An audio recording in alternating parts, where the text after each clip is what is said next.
Hey guys, welcome back. Drip and Farm for Pop. I'm your host, Drip Coach, and let's jump right into it. So this came up in my chat. I am not familiar with Creative Crypto, and I actually haven't looked through any of his other videos. But this one was one he released about a deep dive into blockchain investigation regarding Warren. And I was scrolling through the comments. First, I listened to the video, and it's up to you. I suggest you listen to it. This reminds me of when I was doing these dives, and the one thing that you can always see is the blockchain doesn't lie, but it's unbiased. So it doesn't give you context on the information you're seeing. It's up to you to decide what narrative those numbers are painting for you. Now, someone can describe those numbers in a way that sounds positive. Someone can describe those numbers in a way that sounds negative. But as I've always said, there's the left side, the right side, and the truth is in the middle. So ironically, I suggest you guys come and listen to what Creative Crypto has to say on this video and the analysis that he did. And then, of course, do your own research, look up the stuff he's talking about so you can see it for yourself. And then also come check out Warren Finance closing statement from Moonshot Max and how they have addressed some of these issues. The biggest one, or not the biggest one, I'm not even going to unpack all of these because it's not me. I was not in this protocol at all. I didn't chill it. All I told you guys was it was interesting looking at all of the people that they had behind this and that it was poised to be successful based off of that. Now, it did tick the boxes for success and hype and all these things, but something happened. Don't know what that is. You have to decide what that actually is. I'm on the fence. I always tell you guys, don't trust but verify. But in this DeFi arena, in crypto in general, you kind of find yourself leaning towards trusting people based off of building rapport with them, seeing them in the space, chatting with them behind the scenes, all these different things. So I do know Moonshot. I do not know Math and Nomad, but you know, you just you put your trust in one person and then kind of like leverage that around the others that they associate with. But at the end of the day, for example, I can speak on my behalf with the various projects that I tried to create, right? So you're bringing together teams of people or just different individuals that may have never worked together at all. And you may be that guiding light, that one that has integrity and is trying to keep everything SAFU. But all it takes is one person in your project to go rogue or do something a little malicious, or maybe not even have the competence to do things properly, and then something happens. I'm not saying that happened with this, but I'm saying there are a lot of unknowns that can go on behind the scenes when you're team building in the crypto space, as new as it is, and then as new as the development and developers are in the tech space regarding that. And of course, you may not be familiar with them in regards to what they're capable of. You may not trust them, may not trust you, who knows? So there's lots of stuff that can happen. But anyway, I want to play this quick clip on, there was one issue that Creative Crypto brought up about front run, and then Moonshot and Math explain their answers to that. So I think it was directly in regards to maybe this video, or maybe people were getting into the Telegram and mentioning this. But let's play this clip from him first. Everything in the Warren protocol, right? So this was the creation of Warren. And then after that, not just one buy, not just two buys, but three buys into Warren first, okay? And no staking, just bought in for a bond. So that's kind of a premeditated thing here, where they've already decided that they're just going to dump these at the end. Because if you're really in this for the long term, you would stake this and show, you know, the community that you're in this for the long term with staking. But just three buys on three bonds, okay? Now, after that, a few other people got in. So what he's saying in this is that this contract down here is the actual developer contract, and it purchased Warren three. So this bottom one is the actual creation of the contract on the blockchain. And he got in, he said, like in the first minute. So he scrolls up later to show you his interaction, and then you can see it. It's hard for you to see on here, but you can see the timestamps on the blockchain explorer, that it is definitely within like the minute.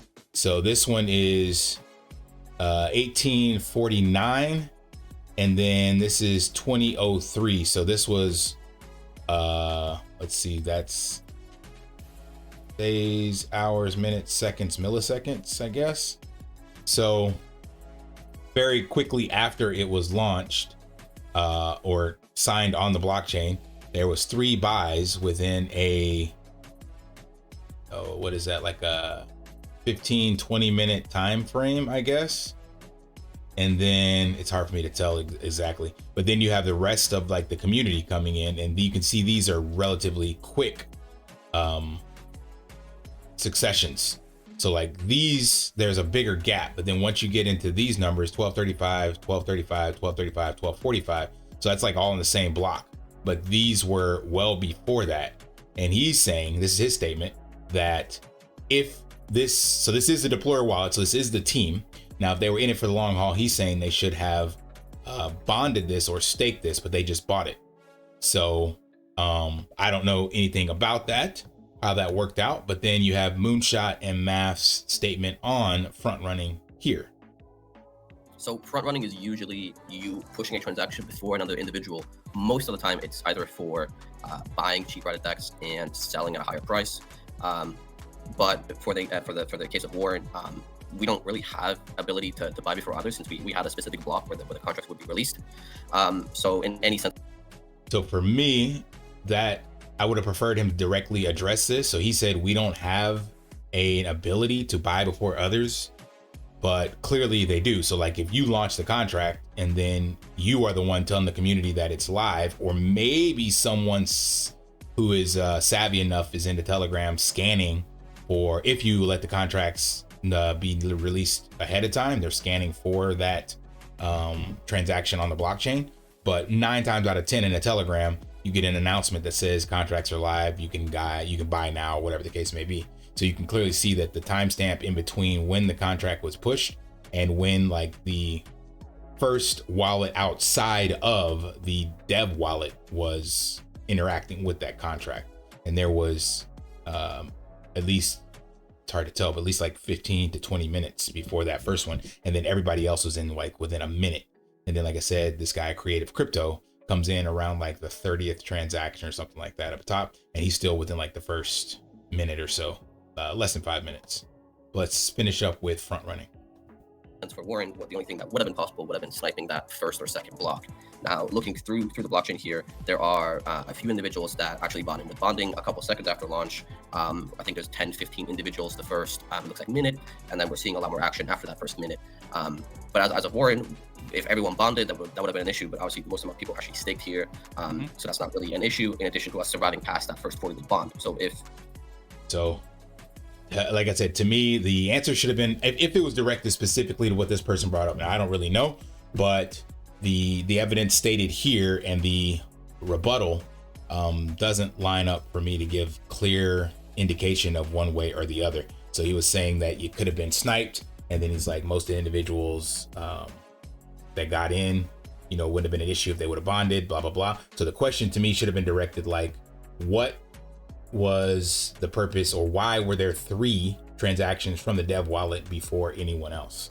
So if that's not front running, give a direct response to why those 3 transactions came in before anyone else or any other wallet. So that's the other thing you don't know, right? So if, let's just say if it was me, like I would be in the position of Moonshot Max. I'm not the developer, I'm not a coder, so I don't know who these other wallets belong to. I was watching this. So if I'm a developer, I could have these contracts as well, or these wallet addresses. There's no way for you to know.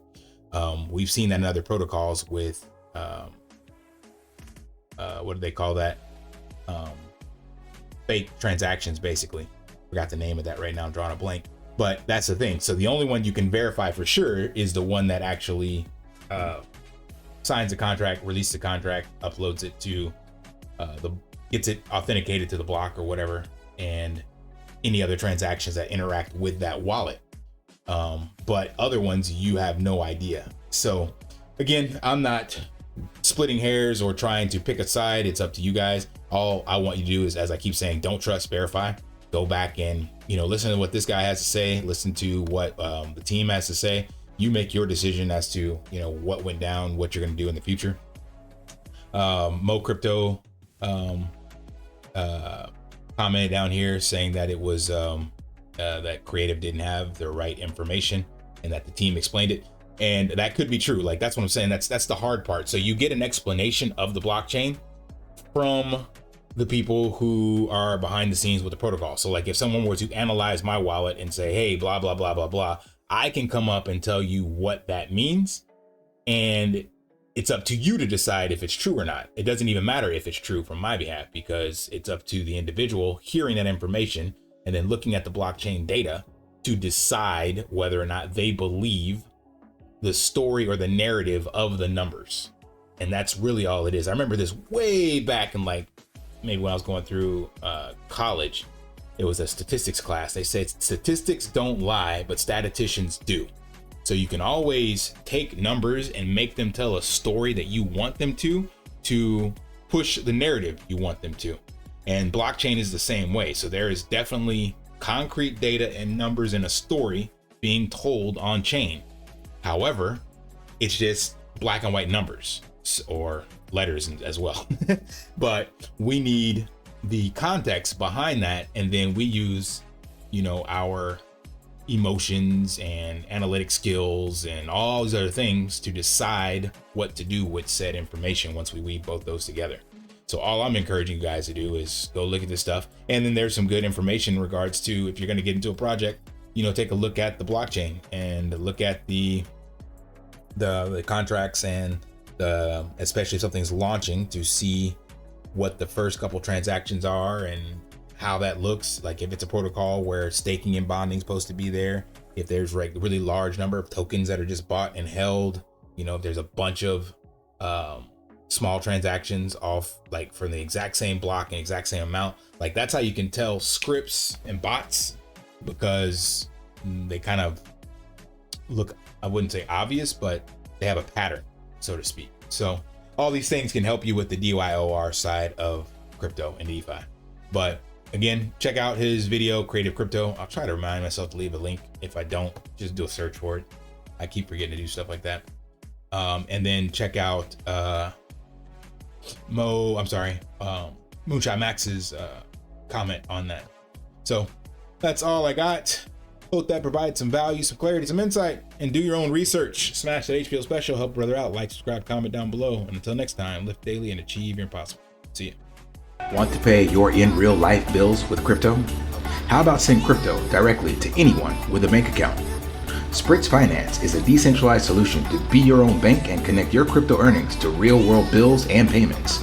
They do not take custody of your assets and allow support on multiple blockchains and Web3 wallets. Sign up below using my referral link and you will get $50 back when you make your first $50 bill payment with crypto. Additionally, I will be using referral bonuses to airdrop, donate, or burn based on community feedback. Sign up now.